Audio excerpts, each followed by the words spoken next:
کہا خدا کی قسم اللہ جس کی پاکی کی بات کرتا ہے, جس کی پاکی کا کلام ارشاد فرماتا ہے, خدا کی قسم ہم وہی اہل بیت ہیں. وہی ہے جس نے ہم اہل بیت نبوت سے ہر ناپاکی, شرک, کفر و نفاق, فسق و فجور, ہر ناپاکی ہم سے دور کر دی. کینے سے ہمیں دور کر دیا, فسق سے ہمیں دور کر دیا, بغض سے ہمیں دور کر دیا, شرک و کفر سے ہمیں دور کر دیا, ظاہری اور باطنی جتنی برائیاں ہیں سب سے ہم کو پاک کر دیا. کیا وہ تم ہی ہو جس کے بارے میں آیت اتری؟ کہا خدا کی قسم ہم ہی اس آیت کے مستحق ہیں. اے ضعیف العمر بوڑھے, اب ایک بات اور بتا, کیا قرآن کی یہ آیت بھی تیری نگاہ سے نہیں گزری؟ ذرا ارشاد فرماتا ہے اللہ سلکم علیہ اجرن الا المودۃ فی القربى. اے نبی فرما دیجئے اپنے امتیوں سے, فرما دیجئے لوگوں سے کہ اے لوگوں, میں نے جو تم پر تبلیغ دین کی, میں نے جو تمہیں جنت کا راستہ دکھایا, میں نے جو تمہیں صراط مستقیم پر گامزن کر دیا, تم 365 معبودوں کے پجاری تھے, میں نے 300 معبودان باطل سے تمہارے سروں کو اٹھا کر ایک معبود حقیقی کے سامنے جھکنے کا سلیقہ دیا. تم جہنم کی طرف چلے جا رہے تھے, میں نے کھینچ کر تمہیں جنت کی طرف کر دیا. یہ جو کچھ میں نے تم پر احسان کیا تبلیغ کر کے, اس کا میں کوئی اجر نہیں مانگتا, لا اجرن, میں اس کا اجر نہیں چاہتا, الا المودۃ فی القربى, مگر یہ کہ میرے اہل بیت سے محبت کرو, میرے قرابت دار سے محبت کرو. میں صرف یہ چاہتا ہوں کہ تم میرے اہل بیت سے محبت کرو. اے ضعیف العمر بتا, کیا یہ آیت تیری نگاہ سے نہیں گزری؟ کہا باخدا اس آیت کو میں نے کئی بار پڑھا ہے. کہا خدا کی قسم جن کی محبت, جن کی مودت واجب ہے, خدا کی قسم ہم وہی اہل بیت ہیں. کہا نوجوان تم بار بار کہتے ہو ہم ہی وہ ہے, ہم ہی وہ ہے, ذرا اپنا تعارف تو کھل کر بتاؤ.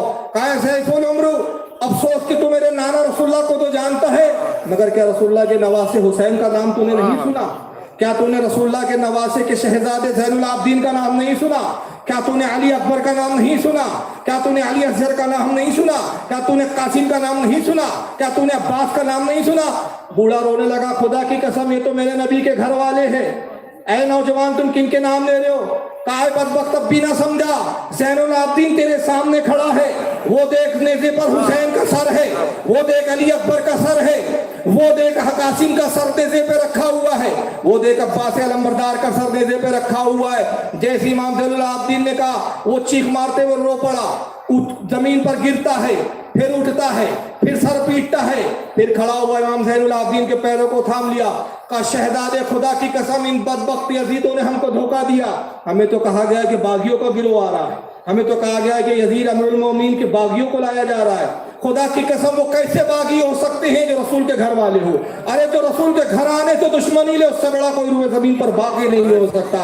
باغی تو یزید ہے, باغی تو ابن زیاد ہے, باغی تو عمرو ابن سعد ہے, باغی تو شمر ذو الجوشن ہے, باغی تو خلی ابن یزید ہے, باغی تو سنان ابن انس ہے. اس نے نام لیے اور اس کے بعد کہا ہے شہزادے میں اس وقت تک تمہارے قدم کو نہ چھوڑوں گا. اے زین العابدین مجھے معاف کر دو, مجھے معاف کر دو, اگر مجھے معاف نہ کرو گے میری آخرت تباہ ہو جائیں گی, میری آخرت برباد ہو جائے گی. اے زین العابدین خدا کی قسم میں نے جو کچھ بھی نازیبہ جملہ کہے, ناواقفی کی کہے, میں تمہارے مقام کو نہیں جانتا, میں تمہیں نہیں پہچان سکا, میں نہیں جان سکا کہ سر حسین کی عظمت کیا ہے, میں نے حسین کے سر کو بغور دیکھا ہی نہیں, میں تمہیں پہچانتا ہی نہیں. میں جس وقت مدینے میں ایک زمانے میں رہا کرتا تھا ان دنوں شاید تم بہت چھوٹے بچے رہے ہوں گے, میری تم سے کوئی ملاقات نہیں. میں آپ کے قدم نازمین کو اس وقت تک نہ چھوڑوں گا جب تک آپ مجھے معاف نہ کر دے.